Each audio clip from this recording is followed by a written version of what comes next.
Welcome to The Late Show. It is May the 1st. It's live and interactive, and to prove that, we have with me in the studio Mandy Johnson. Welcome, Thank Mandy. You. Thank you. Our resident expert on the Middle East. And so there seems to be a lot going on over there. Now, we're going to be doing a very interesting topic tonight, and that is the Presidential Task Force that was investigating anti-Israel bias and anti-Semitism on the Harvard University campus. And we want to have your input, so you will have, and we've called it, by the way, Jew hatred on university campuses. We want your input and your thoughts as we go through. By the way, it's a 222 odd page final report. It was published 2 days ago, so this is very current. And don't tune out, because we're not going to go through every page of the report. But I can't think of anyone better, Mandy, to be discussing this subject than you. Well, because you're an academic, you know a little bit about the inside track. Certainly left-wing universities tend to be a nest for incubating left-wing ideology, shall we say. And they are not as free-thinking these days as they once used to be, which is very, very sad. Very sad. And it's not just sort of free-thinking, they're stupid. I mean, some of the things they come out with are just so dumb. You think, Harvard? Yeah. And it's supposed to be one of the top universities in the world, Ivy League, and there have been some impressive people who've graduated from Harvard, but now it's synonymous with narrow thinking, anti-Semitism, anti-whiteness. According to Alan Dershowitz, Professor Alan Dershowitz is a professor of law, spent 60 years at Harvard, the last 10 as emeritus professor. He believes that the Carr Center for Human Rights, he calls it human wrongs actually, and literally they are against anything that is, shall we say, a Christian or Jewish, or be it Semitic or Zionist or not, or whiteness. Dare I say, anything connected to Israel. And so we're going to be talking about this as we go through the programme. But as we normally do, we're starting with a Bible verse. And Mandy, you came up with this one, which absolutely fits the topic tonight. And can you introduce it? Yes. As I was praying today, and praying about this topic, then this verse, I think the Lord gave me this verse from Daniel. It's the last chapter of Daniel. It's chapter 12, and it's verse 10. And this is what it says. Many shall be purified, made white, and refined. But the wicked shall do wickedly, and none of the wicked shall understand, but the wise shall understand. And this really symbolizes what's going on today, that I'm sure some have ulterior motives when they go and they protest on university campuses all over the Western world. And I say the Western world because they're not allowed to do that in the Middle East. But unless they're just chanting, you know, from the river to the sea. I mean, they're allowed to say certain things over there, but they certainly don't have a broad education perspective. So in Western universities, yes, I think a lot of them are just blinded and just strung along and don't really know which river or which sea. Don't know what intifada means or... Exactly. They're just so prejudiced. But the key word was none, wasn't it? Yeah, none. None of them. None of them. Now that is in the context of the end of the age, because Daniel's saying, look, it's or the Lord is saying, you know, close up the words until the time of the end, and it's echoed in Revelation as well. It said, "Let the wicked continue to be wicked," and that is a kind of level of wickedness that we're just now starting to appreciate. That some of it's just bonkers, but some of it is just really dark. It is so dark that it can only be demonic. Because obviously Satan hates God's chosen people, and he's trying to turn the whole world against the apple of God's eye. So whatever he can do to stir up hatred, he does in every conceivable way. Now we're going to do one of our epics. If you've seen me with Mandy previously, we've gone through reports, and with the great Nathan's help, we have gone through this presidential report, and I'll just read. The final report on combating anti-Semitism and anti-Israel bias was commissioned by Harvard University's Presidential Task Force in response to rising anti-Semitic incidents and growing concern over hostility towards Jewish and Israeli students. It was created to investigate the campus climate, document incidents, and recommend steps to ensure Harvard remains a place of academic freedom and safety for all students. Yeah, I sort of was scratching my chin when I was sort of reading that, because it obviously hasn't.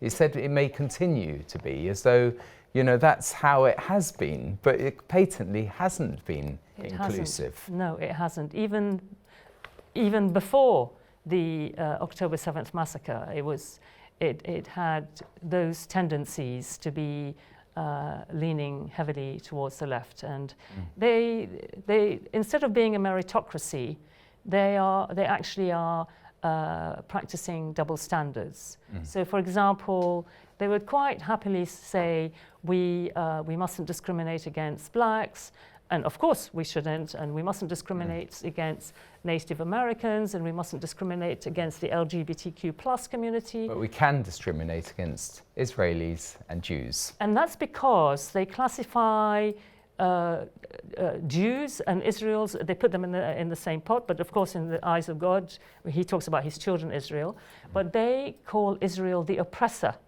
and they call the Palestinians the oppressed.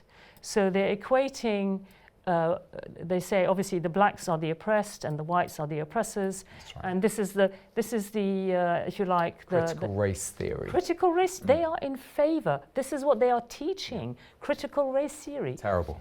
Okay, so let's see how many of these highlighted elements we can go through, but let's put the first one up. A Jewish student was told they couldn't share, this is all within the report, they couldn't share the story of their Holocaust survivor grandfather's rescue efforts because he helped Jews reach British Mandate Palestine. Organisers said it was not tasteful and inherently one-sided because it mentioned Israel. So basically, mention Israel, even if it is a Holocaust account or a Holocaust survivor's account, can't mention Israel. It's quite ludicrous, actually. By the way, we can't comment on all of them in detail because we won't get through them. But do you want to do the second one? Yes, okay. Which is Slate 2. Do you want to read that? So, Slate 2. Many Jewish and Israeli students were told their presence was offensive. Some were asked to denounce Israel to be considered one of the good ones, quote unquote. This came from every part of campus, including peers, instructors, and faculty. That is shocking, isn't it? It is. That just their presence, they say, is triggering, hostility. I must say, I really sensed that even 8 years ago, that within universities in the United Kingdom, students had to be very, very careful what they said and what they didn't say, because they could be marked down according to their opinion. Yeah, according to their opinion. Yeah, exactly. Well, actually, that's, if we look at Slate 4, that's exactly what's happening on social media. You get downvoted or upvoted on these websites. But let's read this. Jewish students on academic trips were told Jewish tradition had become indistinct from a settler colonial project. So they're already branded, as it were. Some were told they shared, some were told, I didn't quite finish reading that, sorry. Some were told they shared, I was reading it from the screen, they shared guilt for atrocities committed by Israel. So it is this kind of... That's outrageous. Yeah. That would be equivalent to today blaming every single German for the atrocities of the Nazis. Or, may I say, absolutely right, or blaming white children in an English class for being white and saying, stand up and say sorry to those who are not white because you are part of this collective guilt. The whole mentality, but it really is weaponized against Israel, isn't it? It is. They say it's all part of a settler colonial plot. Let's have a look at slate 4 then. So, Jewish, you better read it on the screen if you can. okay. After October 7th, Jewish students faced an avalanche of hatred on anonymous apps. This digital harassment contributed heavily to a climate of fear and isolation. Posts saying Israel deserved it were upvoted. It was surprising to see educated people post such horrible things. Yeah. Yeah. So this is, this is an academic, thoroughly researched, but of course it was by Harvard. So, we won't be able to get to all their conclusions. Slate 5, this for me is just classic, the worst type of caricaturing. Some students posted images reading, "Decolonization is not a metaphor," with blood dripping from the text labeled as Jewish blood. Other posts regularly use terms like Israeli scum and Zionist dirtbags. So they're inciting, Violence. shedding of Jewish blood. Yes, And this is them. destruction. We can see them on the canvas. And they are there. such cowards, Tim, because they're doing this anonymously. It's a bit like those who protest on the campuses, who either wear masks or balaclavas or keffiyehs to hide their faces. That's just like the Hamas terrorists in Gaza, when they were every Saturday releasing the hostages in dribs and drabs. They were completely masked. Yeah. And so it's cowardice, isn't it?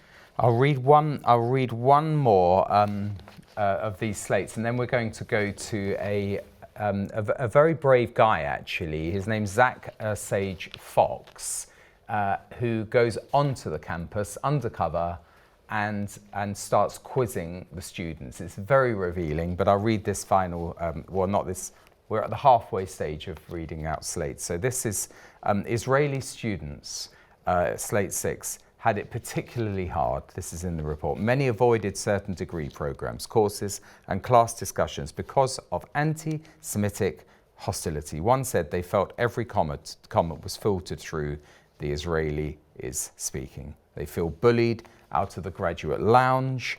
They are literally, their life is a misery. And in slate 7, it says one administrator told a Jewish student they were in a whole world of trouble because they deleted a horrifically offensive anti-Semitic post from a group chat, which is actually, they said, Elders of Zion kind of stuff. So in other words, they're deleting something that should be outlawed in any civilized society, and they are being censured because of it. So for anyone who hasn't read the Protocols of the Elders of Zion, it's a book that was published in 1903, and it purported to be a set of memos and minutes of meetings and how the Jews were going to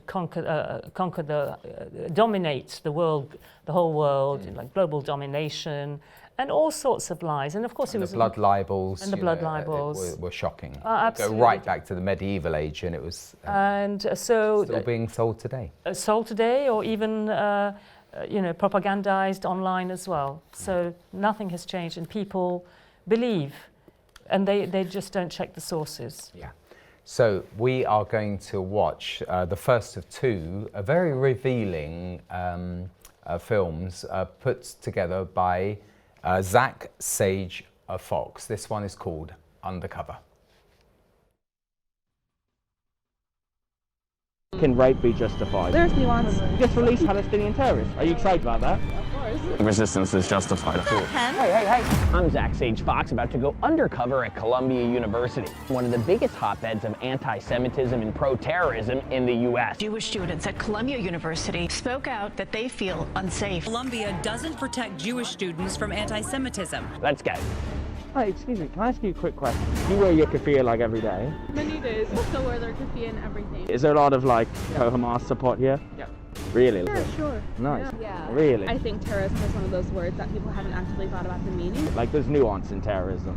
There's nuance in terrorism. Is it more Zionist or like pro-Hamas at the school? It was more pro-Hamas. Are you guys anti-Zionist? Yes. I am personally anti-Zionist. It's a good number, especially at Barnard. Barnard College protesters forcibly making their way into a building. Zionists are just on a different level here. Zionists are idiots. I don't associate with Zionists. I do think Zionism can function as a code for Jew. Are you Jewish? I am Jewish. The Jews kind of control the school. Yeah, I guess you could say that. There's a lot of like pro-Hamas, like I'm not alone. No, you're not alone. Completely not alone. Okay. Don't worry about that. I would say the majority is the student body. The only reason I came to Columbia is to study in a very political environment. My students who are more sympathetic to Hamas in general, the rhetoric uttered from most of the people on campus that are pro-Palestine is negative towards Jewish people. The pre-Palestine students, like, they don't like the Jews. Not Like anti-Jewish on campus, it seems like. You just released 100 Palestinian terrorists. Are you excited about that? Of course. Yeah. Who doesn't? Are you like excited about that? relieved. I'm a believer in like prison abolition. You go to Columbia? No, I work there. Are the encampments still up? No, they were shut down. Oh, when the freedom fighters broke in? Yeah. Wow. Did you go to the encampments? Yeah. Yeah, I did. Oh, nice. Did you go? Yeah, it looked fun. Yeah. What were the encampments like? It was very beautiful. What were they like? Pretty sure. You protected it from Zionists, right? No, yeah, totally. They did a good job. They like blocked Zionists and They did a Jews good and job, yeah. Protestants in there too, right? Yeah. They're releasing Israeli hostages. What do you guys think? I really follow that. There's so much propaganda that the other side puts out. Apparently they said that Hamas is holding a baby. Do you believe that? Very hard to know what is true. Yeah, I don't know. There were rapes of Jews on 10/7. I mean, I don't know. Can rape be justified though, even like if it really is? If you're fighting in it with a decolonial Yeah, then it could be, movement, right. Like there's nuances. there's nuance. What do you guys study? Human rights and economics. Those kids kind of went in and made a statement and now they're like in trouble. Like, does the university actually care if you're like protesting in class? They were saying something that translated to something along the lines of killing all Jewish people. The admin sucks. Have you taken any of Joseph Massad's classes? I haven't. I think people are really concerned by some of the comments you've made. Do you think it's like cool that an anti-Zionist professor is teaching a class on Zionism? Yeah, but let's see. Are you Jewish? I'm Jewish. Have you felt unsafe here? Yeah. Does it concern you that there's a pro-Hamas professor? Yeah. So I was on the edge at times in the past year and a half. No, some of them have been harassed. You are queer for Palestine. I am queer. I think all liberation is connected. So for Right. me, when I think about like queer liberation or black liberation, Well, they kill queers in Palestine. Does that matter? for me, when I think about why, like what my personal stake is there, is because I know that if okay. I see your hat. Like, do you think that climate change and the Free Palestine movement, do they sort of go hand in hand? In many ways, Climate for me is very much a fight for a sense of place. Fighting for your home. And you think Sharia law and like climate change can go together? You never know. You think resistance is justified, I'm assuming, right? If you're occupied. Yeah. Since it's justified, obviously, and yeah, I think so too. you're like for the resistance. Yeah. But you guys are for the resistance. It's like probably the most Palestine supported place in the world. Oh, Columbia University. Yeah, probably. Really? Is there a lot of ways to get involved with like Hamas? I'm involved with some of the stuff. Are there any like pro-Pali groups I could get involved in? They're a little bit stingy about who they let in. Did the Zionists try to like infiltrate? I assume it might have happened at some point. How can you tell if someone's like a Zionist undercover? I don't know. Trying to go. You think this pen is a recording thing? What's that pen? Like, literally a pen? No, that's a little camera in it. Not a little camera. Hey, what the hell? Are you not allowed to touch my stuff? Oh, but that's a little camera. So what have we learned today? There's a disturbing amount of academic indoctrination, pro-student terror, and a university that doesn't seem to be doing much to stop it. Thanks for watching this report.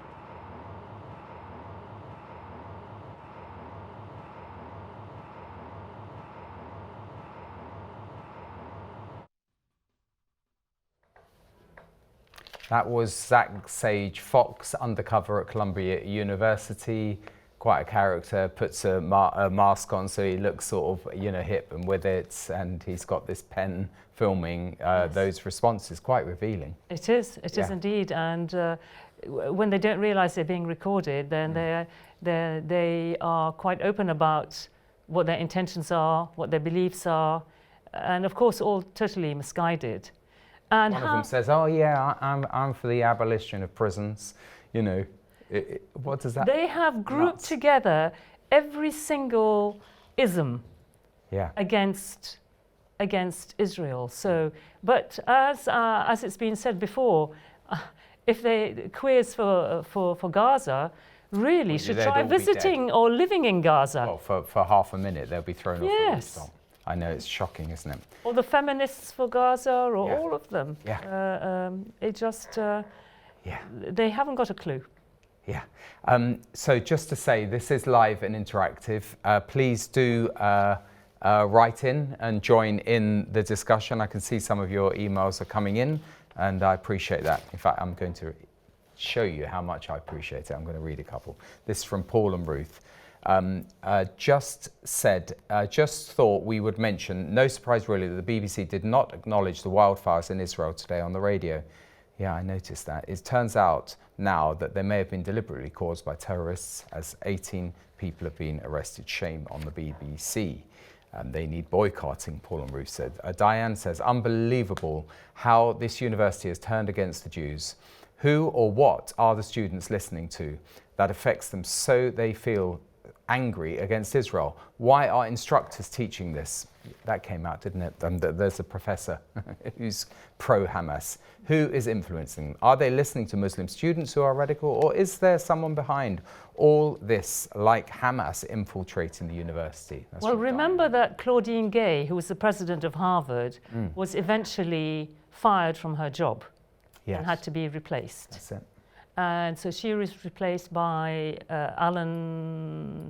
Oh, well done. To think of his name, Garber, Alan Garber, who was there as acting president and now is president, and he's a scientist at the university, and hopefully he will see sense, because it tends to be that all these institutes within Harvard do not come from any of the scientific departments. They're not doing any research, any rigorous academic research. They're all these pseudo academic. Humanities, the humanities. Yes, Middle East studies, gender studies, non-binary studies, etc., that sort of thing. Until some of those courses, I think they're going to be shelved, and that's going to be an issue. But that's one of Trump's requests. Exactly.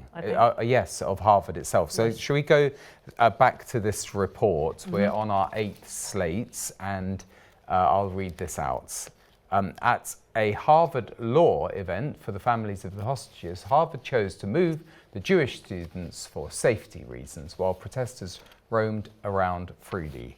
They walk around like they own the place. I don't know whether that was a quote about those who are Jewish students. I mean, the thing is, the prejudice is just so palpable.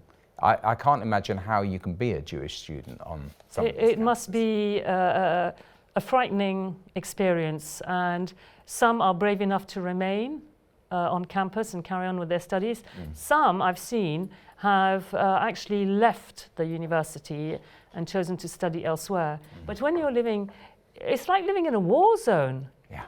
And the police do nothing about it, the university does nothing about it. They have a duty of care to those students. They have a duty of care on their campus to look after all students, irrespective of who they are. Yeah.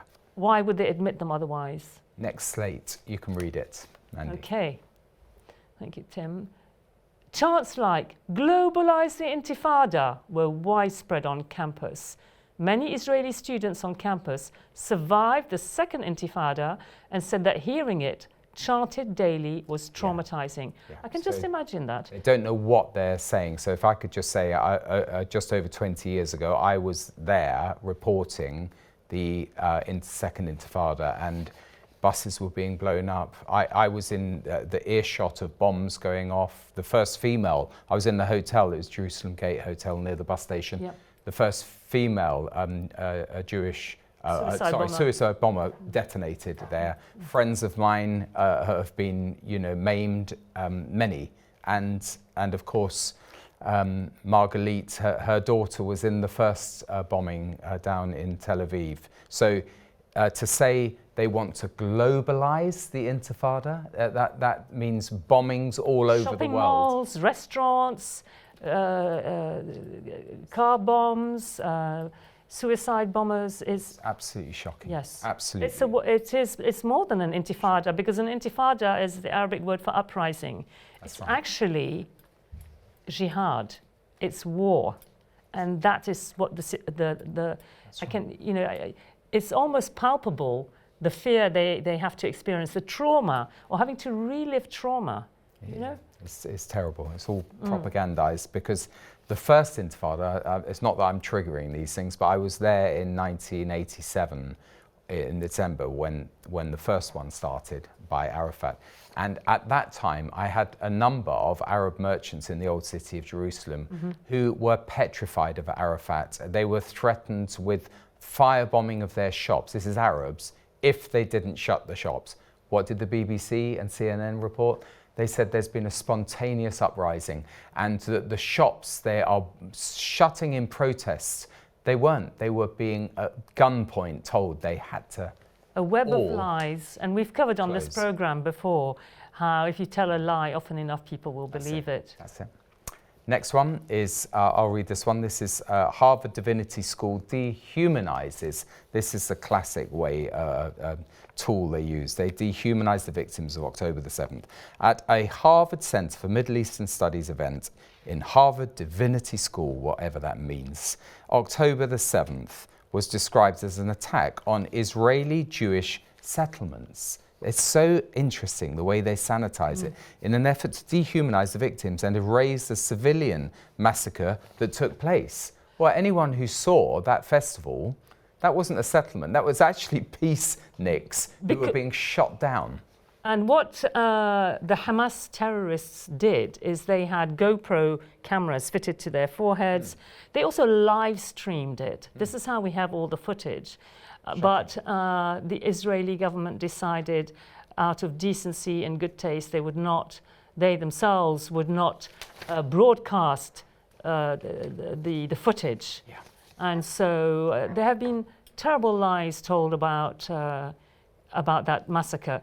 And the tragedy is that the people who live near Gaza, in the kibbutzim near Gaza, are the ones who are the most pro-Palestinian, pro-Gazans. Ferrying them, giving them jobs, ferrying them to hospital. Who lobbied the government so that they would provide more work permits for Gazans to come out, because the poor Gazans were not paid a decent wage. That's right. And what they found, one of the things they found after the massacre, the IDF found hand-drawn maps. So the people who'd been working as gardeners, etc., or workmen, they'd planned it all. It's absolutely shocking. Absolutely shocking. Okay, so we're going to play another, and we're very grateful to Zack Sage Fox for this video. Now, this guy doesn't just go to university campuses. This is him going to Ramallah to interview the people and the young people of Ramallah, and it's called the Wild, Wild West Bank. For months now, millions of people around the world have been chanting Free Palestine. Well, I've decided to see Palestine. Welcome to the Wild West Bank.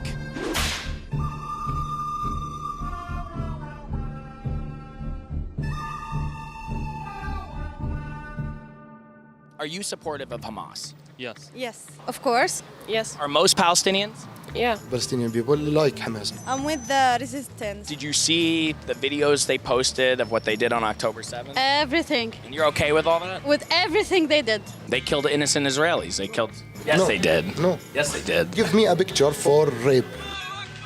Do you think Hamas should release the Israeli hostages? No.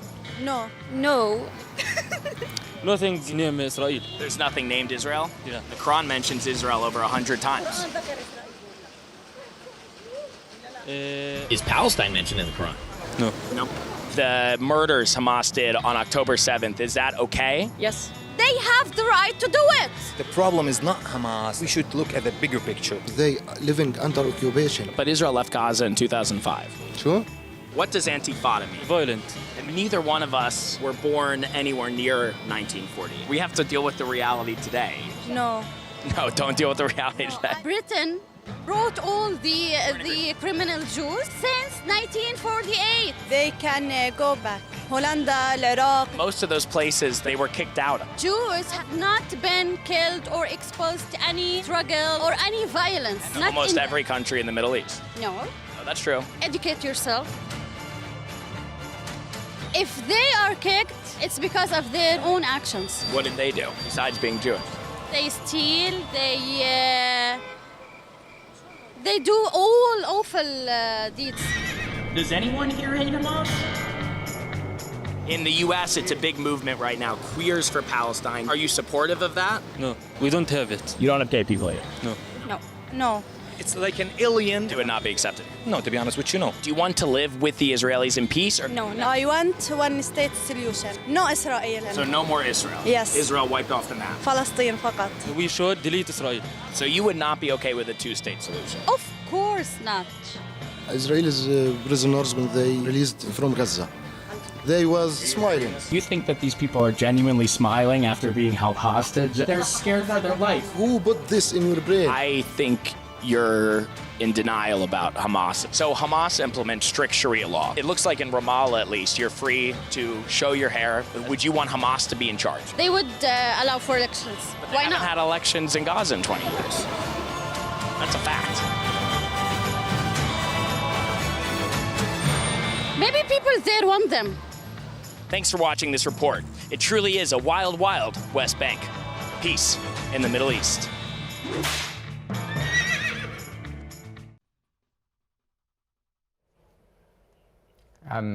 What a great guy.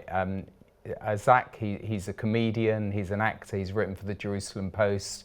We're really grateful that he has not only done these videos, but he has also agreed to an interview. But unfortunately, we didn't have great sound and connection, but I did have a chance to talk to Zack Sage Fox just before we went on air tonight. So let's just listen into this. And please keep emailing in and we'll read your emails before the end of the show. We have Zack Sage Fox on the line. And Zack, you are a prolific social media influencer. A social influencer. You've influenced me just watching a couple of your videos. And welcome to The Late Show. Thanks, man. Welcome to The Late Show. I appreciate it. Thank you. That means a lot to hear. I'm trying to make an impact. You know, a lot of people call themselves influencers, but they're basically just selling Cheetos and so it's, you know, trying to actually make a dent and do some positive things in the world with, you know, the followers and the power I'm given. Okay, so yeah, I don't want to, you know, spring, you know, too many questions on you, but I don't know whether you know what your name means, because it's a great name, Zack Sage Fox. Sage Fox. That's so funny. I never get asked that. Okay, so Sage is my real middle name, and it's such a Jewish story how I ended up getting it. So, you know, my parents, not the best marriage, didn't totally get along from day one. So they were already arguing about what they were going to name me from the beginning. And so for a month, I actually had no name. I don't think there was any name written on the birth certificate or anything. And then, you know, in Jewish tradition, you're typically named after a relative who passed away. You know, you're given the first initial. So my father wanted to name me after his grandmother, Zena, and my mom wanted to name me after her grandmother, Sophie. And so the Z and Zach came from Zena, and the S came from Sophie for Sage. So, and then Fox is my last name. So it ended up being a great name. I always joke my parents, they didn't get along too well, but they got my name right. They did a good job on that one. Yeah, they did a great job because Zachariah means God remembers. And Sage means you're very wise and experienced, and Fox means that you can get into campuses, and whether it's in Ramallah or New York, and ask some difficult questions. But how do you compare, you know, New York with Ramallah, and your visit to England? Which was the most scary? Scary. Oh God, you know, it's really interesting. Okay, I can talk about this a lot. So let's start with the UK. Actually, much more alarming than I would even say America was. a big expose coming out in the next few weeks. I shot it about 6 weeks ago. We've just had a lot on our backlog, and I haven't had time to totally work with my team to get into the final edit yet. But really shocking stuff you're going to see. This video is going to go so viral. I think I'm one of the first people to really go undercover at one of these rallies that have been happening every single Saturday in the UK. And what I found that was more alarming than the US was that you see anti-Semitism just blatantly out in the open, and pro-Hamas, pro-Hezbollah, pro-terrorism support really, really uncovered. Like, I went undercover to get the best stuff, but I might not have even need to go that uncover. Like in the UK, people aren't covering their faces with keffiyehs and then celebrating Hamas. Typically in Hamas or Hezbollah, cowardly behind a mask, behind either a COVID mask or a keffiyeh.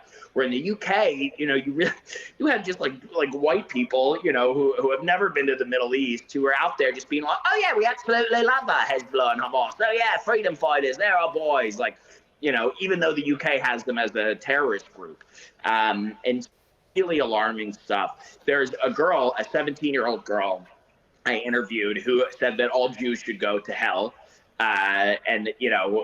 Really, really shocking stuff. Would you say, Zack, that they are just detached from reality, or is there some really evil stream or that's within their veins that they really do hate the Jews, and or are they just being led along by the media? Because, by the way, we have it in our mainstream media, as I'm sure you do in the States. A constant drip feed of hostility concerning Israel. Totally. It's a mix of both. I think, unfortunately, anti-Semitism, obviously, is bad enough in Europe to cause the biggest genocide in human history, which ended up being against the Jewish people. There's nothing even in comparison. They lie and say that there's a genocide happening in Gaza. There's not. The population has increased over a year and a half. If it's a genocide, it's the worst genocide attempted ever. So that anti-Semitism is really, I think, was just boiling beneath the surface in the UK already, in Europe already. What's really unfortunate, though, is this mass immigration of Muslims. And again, there are millions of peaceful practicing Muslims, but there's a lot of them that aren't. There's enough of them that aren't, to the point where you do have radical Islamists now in the UK, and they are stirring up some really, really dark stuff. And, the anti-Semitism is tied directly to the anti-Westernism. Yes. So, Zack, we just, on the heels of this presidential task force report on anti-Israel bias and anti-Semitism in Harvard, firstly, what's your take on that? And secondly, is it possible to sort of turn the culture of such a large, institution around on this issue? Because it's so patently obvious from the principal down that there's this hostility. What do you think the outcome will be of this report? I think, unfortunately, it depends. I guess we'll know in a month or so. But what came out in their report was absolutely shocking from what I've read so far. Absolutely shocking, but not surprising. It's exactly what I knew was happening at all these campuses because I've been covering it. The scary thing is that Trump is doing the complete right thing on anti-Semitism. His plans with Israel and the Middle East are obviously a little more half-baked. It's a little early. I can't say for sure yet if I think he's going to end up swinging the right bat. And so now it looks like this big partisan thing, right, that Trump and the Republicans are doing. And you have this really scary scenario where the Democrats are just going against anything Trump does, anything. There's no critical thinking. Just anything he does is bad. And so because of that, anti-Semitism has become a political issue, and it's not Trump's fault. They're trying to make it look like the Jews are the scapegoat now. It's the Jews' fault for complaining that we need protection on campuses. Exactly. So Zack, the signal's pretty bad, but we've picked up some absolute gems from what you've said. I just want to ask you about how do you get into Ramallah and pass off, as it were, as a sort of local and ask these very pointed questions? How do you do it? it goes full circle. My name doesn't sound particularly Jewish. Fox was changed from Fuchs at Ellis Island decades and decades ago. And so I had an Israeli producer I was working with, filming content on the ground in Israel. And he pitched me the idea of going. And I was an idiot and said yes. And I said yes mostly because I saw that no journalists had really gone since 10/7 there. And I just felt like they weren't gonna go, and I knew I was crazy, and I wasn't that scared. I was a little like, a little concerned, but mostly I've got the mochitos, so I just felt like, all right, if the journalists aren't gonna do it, why not throw a comic in there and see if I can do just as good of a job. And I think luckily what I was able to do was bring that comedic sort of entertainment lens to it and make it a report that was not only a one-of-its-kind report in the West Bank, but it was the cinematic sort of Wild West undertone. And brilliant. No, it's absolutely brilliant, okay. Zach. So we'll definitely do if you can fit it into your very busy programs. But we'll definitely do another interview, and we'll do it on on video. It's been an absolute pleasure just to talk to you for a few minutes, and keep working for true diversity, equity, and inclusion. That's what I would say. Yes, actual DEI. Yes, diversity of thought, equity of opportunity, and including Jews and Israelis on the campuses. That will be the day. We don't want any special privileges. We just want to be treated equally. That's it. Excellent. I enjoyed that, but it was quite difficult to hear. But thanks for emailing in, by the way. Great to have you here with us, Mandy. I'm just going to read this from Glenda. Doesn't Satan want everyone to perish because we're made in God's image? He uses humanity to kill humanity by putting unrelenting hate in people's hearts, trying to rid the earth of God's chosen people, Israel. It's not going to happen. God bless. Of course. We've read the book and we know the end. We know what happens at the end. Yeah, so exactly. we've got God on our side, and He who is with us, he who is in you is greater than he who is in the world. Very good. Paul and Ruth say, we wonder how many university graduates are now working for the BBC. Many. Maybe they ought to use Verify to investigate it. Yeah, they're so virtuous, the BBC, because they verify everything. There's no bias, and they're so supercilious, I would say, so self-congratulatory about how absolutely above reproach they are in their reporting. At the very beginning of the Israel-Gaza war, BBC verified that a bomb had fallen on some Gazans who were fleeing northern Gaza. And all they did is verify that it was a real bomb. Yes, it was a real bomb. But they never verified where the bomb came from. Correct. It was a missile sent by Gaza that hadn't reached its destination in Israel and fell on their own people. By the way, quite common. And also, of course, what they portrayed, and Jeremy Bowen portrayed as a massacre of up to 500 in this hospital car park, it was nothing of the sort, and it wasn't a missile from Israel. No. I mean, it couldn't be more slanted to put it, to say that this missile is from Israel, but also to inflate the casualties, which were in the tens, not in the hundreds, and spread it all over the world and have riots and demos all over the world over that misreporting. Well, BBC, the BBC generally check BBC Arabic for their sources, and BBC Arabic have Palestinians working for them. So they're not getting an honest picture, and it's not a true verification process whatsoever, first of all. Second of all, the Hamas Health Authority, as they like to call themselves, immediately release figures, which, have you noticed, are often rounded up figures, right? They round it up.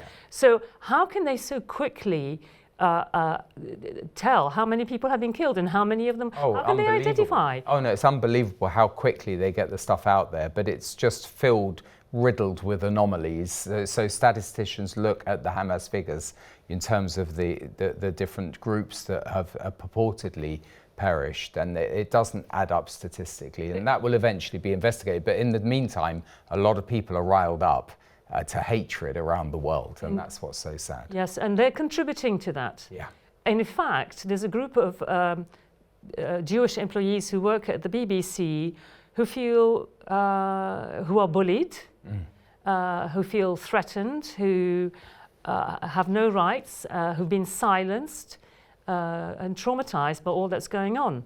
And they're not allowed to speak up whatsoever. And when they have tried to speak up, then they're immediately slammed down. Yeah, exactly. Yeah, I wonder whether the atmosphere within the sorry, this isn't a BBC bashing episode, but you know, stay tuned because there may be another one. But whether the folks who are more balanced, let's say, and have more of a balanced view on Israel and the conflict, whether it's like a university campus for them being in the BBC. In other words, they feel so intimidated they keep their mouth shut because they don't want to be cancelled and everyone's concerned about their career. I think, you know, if that's where you earn your bread and butter money, then maybe these people keep quiet because they have mouths to feed. But I'm so glad that here on Revelation TV, God has given us not a spirit of fear at all. Exactly. So we have this boldness to speak up. We have a sound mind. We have a sound mind. Yeah, indeed. Very good. Yeah. Now, I'll read this email because it's complimenting you. Great to see you both. This is from Lynn. Mandy, your biblical reference at the beginning is spot on. Doesn't it also say in the Bible that evil crouches together? When these protests started, I'd wondered about what courses these students were following. I'm not surprised at all that they are not from the schools of medicine, dentistry, chemistry, or engineering. Very good point, Lynn, but they are from the School of Divinity. I don't know what on earth that means. The School of Divinity was hosting the families of the hostages. Yeah. And so, but there's nothing divine about vilifying and traumatizing families of the hostages. Yeah, the School of Religious Studies. But when I hear the word divinity, I think, why didn't they just, you know, go back to the original calling of you know, probably Harvard and some of these schools that were set up? They don't. They're dishonoring them. They probably plagiarized biblical texts. Yeah. I bet. Yes, and they have their own interpretations. We have, because of some of the technical challenges, we do have another scripture which I think is worth looking at, and it's in Ephesians chapter 1, and we still have 10 minutes, by the way. So if you want to join in the discussion on the hatred and anti-Semitism on university campuses, please do email and text. But do you want to read it from Ephesians 1, maybe? Ephesians 1? 17 and 18, maybe, yeah. So, so this is Paul's letter to the Ephesians, and in verse 1, chapter 1, verse 17, he says, that the God of, so he's praying that the God of our Lord Jesus Christ, the Father of glory, may give you a spirit of wisdom and of revelation in the knowledge of him, having the eyes of your hearts enlightened, that you may know what is the hope to which he has called you, what are the riches of his glorious inheritance in the saints, and what is the immeasurable greatness of his power towards us who believe, according to the working of his great might, that he worked in Christ when he raised him from the dead. That's good. Otherwise, we'll read the whole of Ephesians. So it's about having the eyes of your hearts enlightened, and this is what we can pray, that if there are any truly innocent people out there. We've repeated the John 3:16 verse many, many times, for God so loved the world. But there isn't a full stop after that. That whosoever believes in him might not perish but have eternal life. So we do need to believe in him. But if there are truly innocent people amongst those protesters, we just pray that the eyes of their hearts will be enlightened. And but those who are wicked, who have a wicked heart, then God will judge them. And as it says in Daniel chapter 12, verse 10, they do not wish to understand. Because that's the point. Because one of the questions I think I don't know whether it even got across on our video, but that I tried to ask Zack was, these folks, are they basically, do they know what they're doing? Are they ignorant, just purely ignorant of the facts, or are they deliberately peddling falsehood? I think it's a combination of the two. And are they willfully blind, in other words? Yes, I think, look, they're university students. They are university students. There is also hire a mob, isn't there? Hire a hooligan. Yeah. But they are university students. So in theory, when you go to university, you're going to exercise your mind. Yeah. So they haven't exercised their mind. They've accepted what they've been, the rubbish, the hatred they've been fed. Yeah. And that's so dangerous. It doesn't all go well for them whatsoever. So I think there might be some who are innocent, if you like, who've been roped along and strung along. But I think the rest really will have to account, as the Bible tells us, not just for their deeds and not just for their words, but also for their thoughts. Yeah, I've just had an email in. I don't know whether Nathan in the control room has it. Okay, so that's fine. But yeah, it is, people are accountable, but young people especially are so easily influenced, and they want to be in the in crowd, and do they realize what they're doing, I wonder?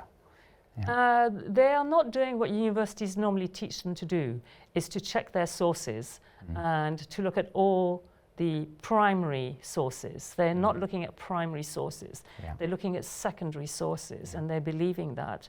The Bible calls on us to interrogate, be a good Berean, to be a good Berean and to do the research. Search the scriptures. And that is not the case in Islam, for example. So this is in Islam, it is forbidden for you to question Allah or any of his edicts. So then people are not encouraged to think. In Judaism, this is why the Jews have succeeded so well. That's why they really, per capita, they have the largest number of Nobel Prizes, because they're taught from a very young age to question, to argue, to always interrogate. So, and when you do that, you're using your mind. And I think the last time we were together, Mandy, we were talking about the yeshivas, or yeshivos, as they say, which our government wants to shut down. And yet they are following this tradition going back 4,000 years. Bridget Phillipson has a lot to answer for, the Education Secretary. Yeah. She's trying to make education quite banal and uniform, and which is, we must fight against it in terms of prayer. And in terms of write to your MP, ladies and gentlemen, please, even if you don't have children, if you have grandchildren, or if you care about children, then you must write to your MP and protest in writing against, because the MP will really want to win at the next election. So we'll see, and I agree. We have to do our very best. The authors of this report, I'll just read their note to the readers. Not that I don't think many of us are going to read it all 222 pages, but they just say, we recognise that we are releasing this report on the 29th of April at a particularly challenging time, and we have significant concerns that the important work that was entrusted to us will be undermined. So they're already hedging it. But by the way, this was a presidential task force, but it was run by Harvard. So they're already trying to cover themselves. We want to be clear, the adoption of the recommendations of this report, born of the experiences of our Jewish and Israeli community, are of the utmost importance to us. So is the way they are adopted. I don't want to sound too cynical, but I do remember China saying, human rights are very important to us. And they repeated it, and it's just a PR statement. They're marking their own homework. That's the problem. So in the United Kingdom, universities have a process by which when exam papers have been marked, they send off those exam papers to be moderated in another university. Another university.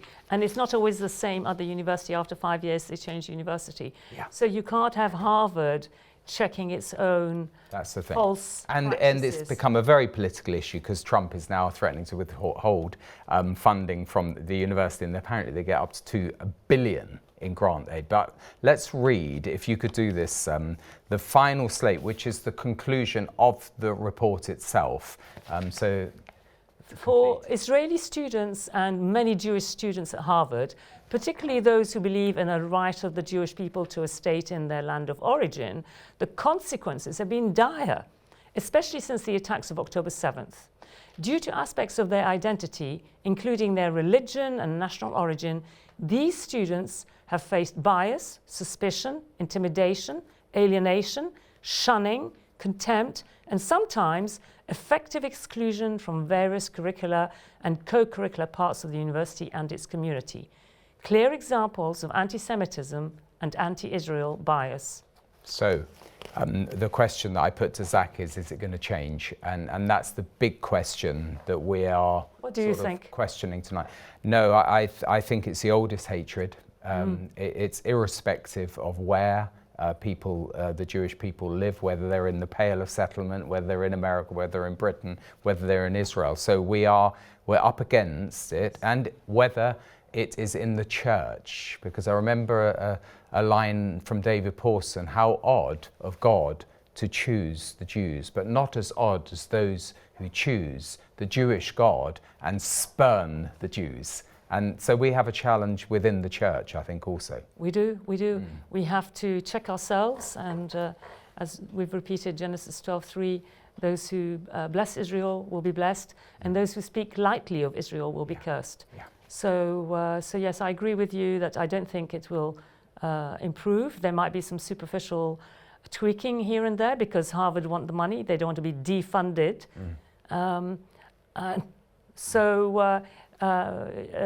But Menachem Begin back in 1982 You'll have to be quick, said, don't threaten us, it won't work. I am not a Jew with trembling knees.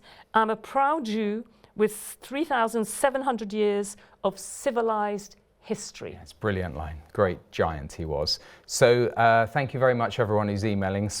Susan has said thank you both for the knowledge you impart and the clear way you're doing it. So hurtful to hear about the nastiness against God's people. Stephen, I can't read all that you've said, but you're saying, look, lack of knowledge is the biggest enemy. You're fighting your own battle, and it's a good fight of faith. Thank you very much. That's what we're doing. Thanks for the scriptures, Mandy, and thank you all for all of your input. And we'll see you next time.